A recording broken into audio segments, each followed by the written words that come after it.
Welcome, dear listener, to a quiet evening wrapped in mystery. Listen carefully, because this isn't the story you've heard before.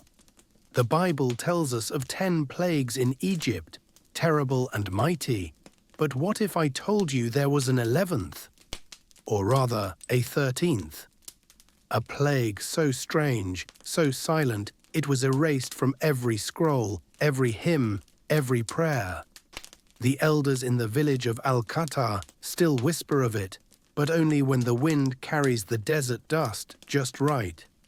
They call it the whisper of dust. You have to understand, Al-Qatar is no ordinary village. It lies on the edge of the desert, where the sand meets the Nile's muddy banks, a place forgotten by time. The mud brick houses lean toward each other like old friends sharing secrets, their cracked walls etched with the fading marks of 1,000 suns.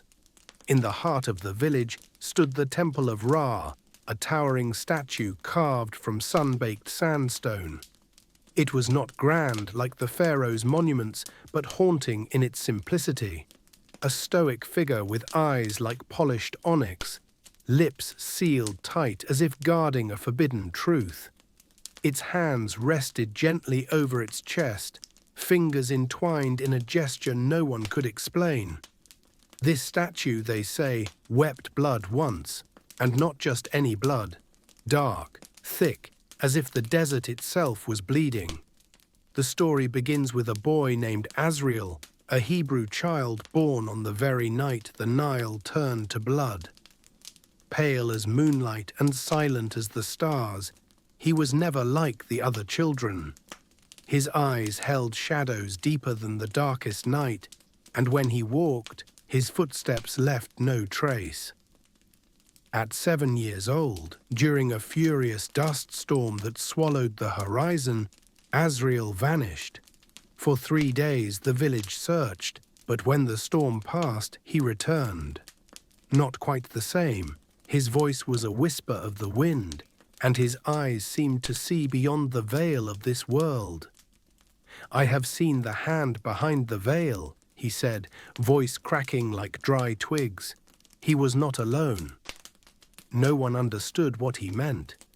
But soon after, strange things began to happen. The livestock stopped casting shadows, bread baked in the ovens turned to ash overnight, and the wells, clear and cool at dawn, became dry, coughing only whispers by midday. At night, voices drifted through the village, spoken in tongues no one recognized. They whispered names, not names of people, but of things that belonged in dreams, in nightmares. And always, before the first light, someone would vanish. One morning, the village found Father Barak, their priest, frozen in salt, as if the desert had claimed him in an embrace of ice. His mouth was agape in a silent scream, eyes wide and empty like hollow stones.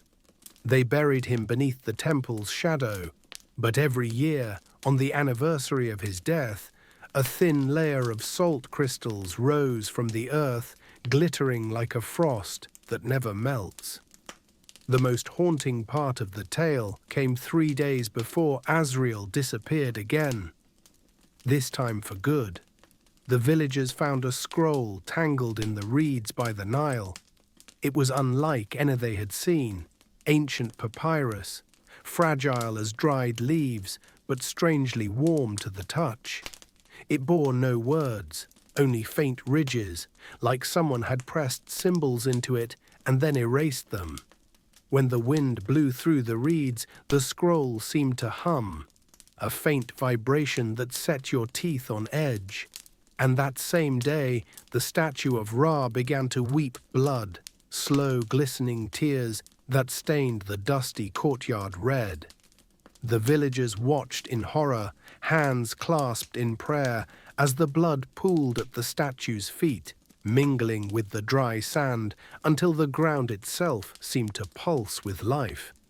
Every child in Al-Qatar awoke that morning with grit of sand in their mouths and a single word carved into their palms, remain. No one understood what it meant. Some whispered it was a warning, others a curse. When the Christian monks arrived centuries later, they refused to speak of the story. Brother Sion, a man of faith and reason, tried to write it down.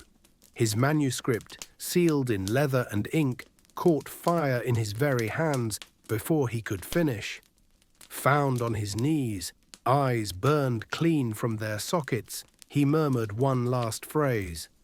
There was one more, the one who waits beneath. No trace of the manuscript remains. The elders say the bowls of water and salt left at every doorstep during dust storms aren't for protection, but respect. Respect for what sleeps beneath the desert sands, beneath the village. Some say that in the dry wind, if you listen close enough, you can hear the whisper of that ancient curse, the 13th plague that never ended. Was it a curse, a warning, a forgotten truth buried beneath layers of faith and time? And now, as you sit listening to this tale, you have to ask yourself, was this just a story told to scare children? Or could the whisper of dust still be waiting? Maybe the sands still move in silence, and the statue still weeps beneath the moonlight. Until we meet again,